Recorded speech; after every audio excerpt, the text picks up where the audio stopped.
पूर्व मुख्यमंत्री अरविंद केजरीवाल को शायद आजकल बहुत कुछ उल्टा पड़ रहा है। उनका वक्त खराब चल रहा है और जो भी मामला वो जिस मामले में भी खुशियां मनाते हैं वो सभी मामले अब उल्टे पड़ते जा रहे हैं। उनकी खुशियां बहुत ज्यादा लंबे समय तक ठहर नहीं रही हैं। शायद अरविंद केजरीवाल को कोरोना काल में वो जो लोग जो बेमौत मारे गए उन सब का वो पाप लगा है और ये पाप अरविंद केजरीवाल को झेलना ही पड़ेगा। आप जरा सोचिए, एक केस जो काफी समय पहले जिसमें अरविंद केजरीवाल बरी हो गए थे, अब एक बार फिर से उसका साया अरविंद केजरीवाल के सर पर मंडराना शुरू हो गया है। केजरीवाल बहुत परेशान है, उनके घर के अंदर अंधेरा छा गया है, मातम मनाया जा रहा है और अब उन्हें समझ नहीं आ रहा इससे आखिर बचा जाए तो बचा जाए कैसे, क्योंकि गुजरात और गोवा के अंदर चुनाव है, केजरीवाल वहां बिजी हैं। ऐसे में अगर एक एक करके ये सारे मामले फिर से शुरू होते हैं तो अरविंद केजरीवाल तो सचमुच बहुत परेशानी में पड़ जाएंगे और पड़ना भी चाहिए।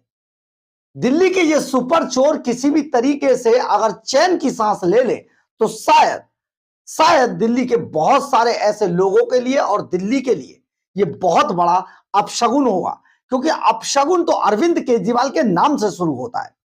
जिस दिल्ली को केजरीवाल एंड कंपनी ने 10 सालों तक लूटा और कोरोना जैसी महामारी के समय पर सबको मरने के लिए छोड़ दिया था और पैसा डकार गए मोटा मोटा, शीश महल बनवा लिया, तो ऐसे में अरविंद केजरीवाल चैन की सांस कैसे ले सकते हैं। दरअसल है क्या, अरविंद केजरीवाल के साथ एक बार फिर से वही हुआ जिसका डर महसूस किया जा रहा था, यानी कि केजरीवाल को हाई कोर्ट से एक बड़ा झटका लग गया और वो मामला जो निचली अदालत ने बरी कर दिया था वो एक बार फिर से हाई कोर्ट में जाकर खड़ा हो गया। केजरीवाल मुसीबत में फंस चुके हैं और उनकी टेंशन लगातार बढ़ती जा रही है। नमस्कार, मैं हूं कुमार गजेंद्र। जनपद ऑन द स्पॉट में आपका स्वागत है। हमारे एक दूसरे social media platform podcast with Kumar Gajendra में भी आपका स्वागत है, जहां आप हमें सुन सकते हैं। जरा सोचिए, अरविंद केजरीवाल ने जब ये शराब घोटाला किया तो उससे पहले जब ये शिकायत ईडी तक पहुंची तो ईडी ने अरविंद केजरीवाल को एक एक करके 9 सम्मन भेजे। आप समझिए 2 नवंबर 2023 से ईडी ने सम्मन भेजने शुरू किए थे। इसके बाद 21 दिसंबर 2023 को फिर भेजा, 3 जनवरी 2024 को भी भेजा और 18 जनवरी 2024 को भी भेजा।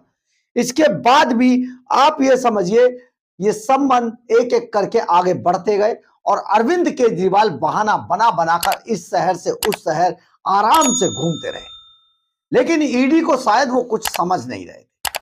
इसी दौरान ईडी ने अरविंद केजरीवाल की हरकतों को भांपते हुए धारा 174 के तहत 2 शिकायतें दर्ज कराई थी कि अरविंद केजरीवाल जो कि उस समय दिल्ली के मुख्यमंत्री थे और ये मुख्यमंत्री होने का अपना जो प्रिविलेज ले रहे थे उसके अनुसार वो पेश नहीं हो रहे हैं, वो सम्मन की तामील नहीं कर रहे हैं, वो सम्मन को कुछ समझ नहीं रहे हैं, वो एजेंसियों का मजाक उड़ा रहे हैं और एजेंसियों को धता बता रहे हैं। एजेंसियों को आप कानून के दायरे से वो कुछ समझते ही नहीं है, इसलिए वो सम्मन पर नहीं आ रहे। अगर ऐसा हुआ तो सचमुच एजेंसियों की जो साख है, चाहे सीबीआई हो, चाहे ईडी हो, चाहे कोई और पुलिस हो, उनकी साख मिट्टी में मिल जाएगी। इसका मतलब इस बात को दूसरे अपराधी भी कोट करेंगे और वो आसानी से सम्मनों का उल्लंघन करेंगे। इसी बात को लेकर ईडी ने अरविंद केजरीवाल के खिलाफ 2 शिकायतें दर्ज कराई धारा 174 के तहत। इन शिकायतों पर अरविंद केजरीवाल पर मुकदमा चल रहा था, लेकिन अचानक राउज एवेन्यू कोर्ट को ऐसा सपना आता है कि अरविंद केजरीवाल जैसा निर्दोष आदमी कोई है ही नहीं और राउज एवेन्यू कोर्ट अचानक 22 जनवरी 2026 को अचानक राउज एवेन्यू कोर्ट की जो निचली अदालत है वो जिसने अभी डिस्चार्ज किया था, उसी अदालत ने, उसी जज साहब ने अरविंद केजरीवाल को बरी कर दिया। ये मामले के बाद अरविंद केजरीवाल एंड कंपनी ने जमकर खुशियां मनाई, जमकर ये दिखाया, देखा हम है ना कट्टर ईमानदार, बरी कर दिए हम। झूठे झूठे बातों को उन्होंने उछाला, प्रेस कॉन्फ्रेंस की और दिखाया कि देखिए हम कट्टर ईमानदार थे, साफ तौर पर बच गए। खैर, यह मामला आगे चला और अब ईडी ने अरविंद केजरीवाल की इन्हीं खुशियों को ज्यादा दिन चलने नहीं दिया। दरअसल हुआ क्या, ईडी ने सम्मन के उल्लंघन मामले में दिल्ली हाई कोर्ट के अंदर एक अपील दायर की। यह मामला गलत तरीके से बरी हो गया है, इसकी सुनवाई की जाए। इसी बात को लेकर और सुनिए, यह पूरा मामला एक बार फिर से जस्टिस स्वर्ण कांता शर्मा की अदालत में चला गया।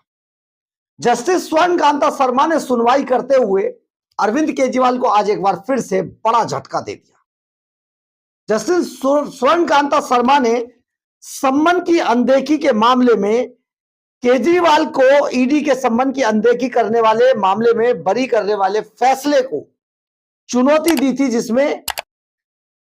जिसमें आज नया मोड़ आ गया और इस चुनौती को आज स्वीकार कर लिया गया और जस्टिस स्वर्ण कांता शर्मा की बेंच ने केजरीवाल को आज इस मामले में नोटिस जारी कर दिया। और न केवल नोटिस जारी किया है, बल्कि इस मामले के अंदर जवाब भी मांगा गया है। हाईकोर्ट की तरफ से अगली सुनवाई 29 अप्रैल को तय की गई है, यानी कि 29 अप्रैल तक अरविंद केजरीवाल की जो टेंशन है वो लगातार बढ़ जाएगी। आप जरा सोचिए, अरविंद केजरीवाल किस तरीके से मौज काट रहे थे और हमने आपको पहले भी बताया, आप जरा उस बात को ध्यान रखिएगा। फॉरेन स्वैपिंग बहुत चर्चा में है आजकल, ये शब्द फॉरेन स्वैपिंग। हम किसी के बारे में कुछ नहीं बोल रहे हैं, लेकिन इस शब्द की आजकल बहुत चर्चा है, फॉरेन स्वैपिंग। तो खैर, अब ये फॉरेन शॉपिंग जो हो रही है, खैर इस पर कुछ नहीं कहना है, लेकिन सबसे बड़ी बात यह है कि अरविंद केजरीवाल एक बार फिर से इस पूरे मामले के अंदर घिर गए हैं। 27 फरवरी को शराब घोटाले में केजरीवाल समेत 23 आरोपियों को इसी अदालत ने डिस्चार्ज कर दिया था, बरी नहीं किया था। हम ये बरी शब्द नहीं बोलेंगे, डिस्चार्ज कर दिया, केस को ही डिस्चार्ज कर दिया था। अब इस मामले के अंदर 4 अक्टूबर 2024 को संजय सिंह को गिरफ्तार किया जाता है। शराब घोटाले में 100 करोड़ रुपए का किकबैक लिया गया था इसमें, कि कविता भी गिरफ्तार हुई थी। बहुत बड़ा मामला था। और आपको बता दें, इस केस की मजबूती का आलम यह है कि जो सीएजी की जो रिपोर्ट आई, उस रिपोर्ट के अंदर 2000 करोड़ से ऊपर का रेवेन्यू का नुकसान दिखाया गया है। आप ये मत सोचिएगा कि केवल एक सरकार ने काम किया। सीएजी की जो रिपोर्ट है, जो दिल्ली विधानसभा के पटल पर रखी जा चुकी है, उस रिपोर्ट के अंदर शराब घोटाले के कारण दिल्ली सरकार के खजाने को 2000 करोड़ रुपए से अधिक रेवेन्यू का नुकसान हुआ, यह स्पष्ट तौर पर कहा गया है। तो फिर कैसे बरी हो सकता है कोई व्यक्ति? नहीं ना।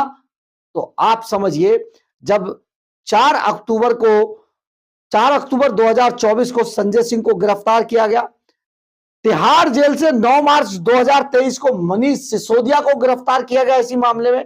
इससे पहले सिसोदिया को 26 फरवरी 2023 को शराब घोटाले में गिरफ्तार किया गया था और सबसे बाद में अरविंद केजरीवाल को गिरफ्तार किया गया। अरविंद केजरीवाल ने केवल पहले ऐसे हिंदुस्तान के मुख्यमंत्री बने, ये कट्टर ईमानदार हैं, जिन्होंने मुख्यमंत्री रहते हुए जेल की हवा खाई, चक्की पीसी, इंसुलिन चिल्लाए। ये पहले मुख्यमंत्री थे जो इंसुलिन चिल्ला रहे थे। ये पहले ऐसे मुख्यमंत्री बने जो खुद भी और इनकी पत्नी भी, इनके सारे चेले भी सिर्फ दिल्ली की जनता से ये भीख मांगते हुए दिखाई दिए कि हमें जिता दीजिए, आप अगर जिता देंगे तो मेरा पति जेल जाने से बच जाएगा, आप अगर जिता देंगे तो हम मानेंगे कि आपने हमें माफ कर दिया, हमने कोई घोटाला नहीं किया, हम कट्टर ईमानदार थे। लेकिन दिल्ली की जनता ने कहा नहीं, तुम बेईमान हो, तुम्हारी सजा, तुम्हारी जगह जेल के अंदर है, तिहाड़ जेल में है। और दिल्ली की जनता ने हरा दिया इन सबको। ये कट्टर ईमानदार हार कर बाहर हो गए और हार कर बाहर होने के बाद आज भी भागे भागे घूम रहे हैं। दिल्ली की जनता को कहते हैं हम दिल्ली की जनता की लड़ाई लड़ रहे हैं, झूठी लड़ाई।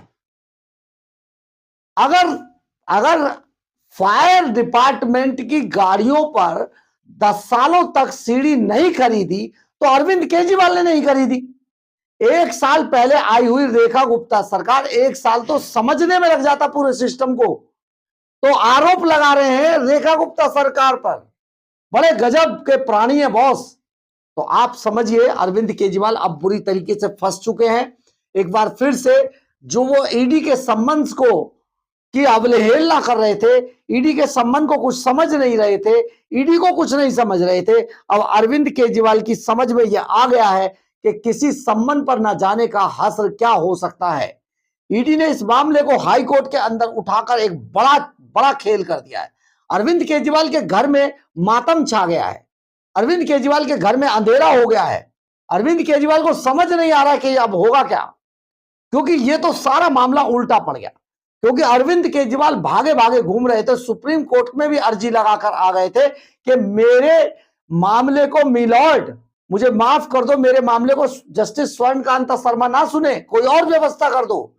लेकिन सबने साफ तौर पर मना कर दिया। हाईकोर्ट ने कहा कि जो प्रोटोकॉल है उसके तहत स्वर्णकांता शर्मा ही तुम्हारे मामले को सुनेंगी। इसका मतलब यह होता है कि अरविंद केजरीवाल जो कट्टर ईमानदारी का बार बार ढोल पीट रहे हैं, आज उसकी पोल खुल गई है और केजरीवाल एक बार फिर से जेल जाने की तैयारी में है। लेकिन इस बार बड़ा मुश्किल पड़ेगा, क्योंकि इस बार सीएम का तमगा नहीं है। इस बार तिहाड़ जेल में उनके साथ जो होने वाला है ना, वो बिल्कुल वही सलूक होगा जो एक आम कैदी के साथ होता है। तो सोचिए आप, अरविंद केजरीवाल एंड कंपनी, दिल्ली के ये सुपर चोर आज के टाइम में किस तरीके से परेशान हो रहे हैं और इनकी परेशानी और लगातार कैसे एक एक करके बढ़ती चली जा रही है। इसी को कहते हैं कोरोना महामारी के दौरान मारे गए उन लोगों का श्राप लगना, जिन लोगों को बेमौत काल के गाल में समा जाना पड़ा था। अरविंद केजरीवाल, तुम्हें अभी बहुत कुछ झेलना है, अभी देखो आगे आगे होता है क्या।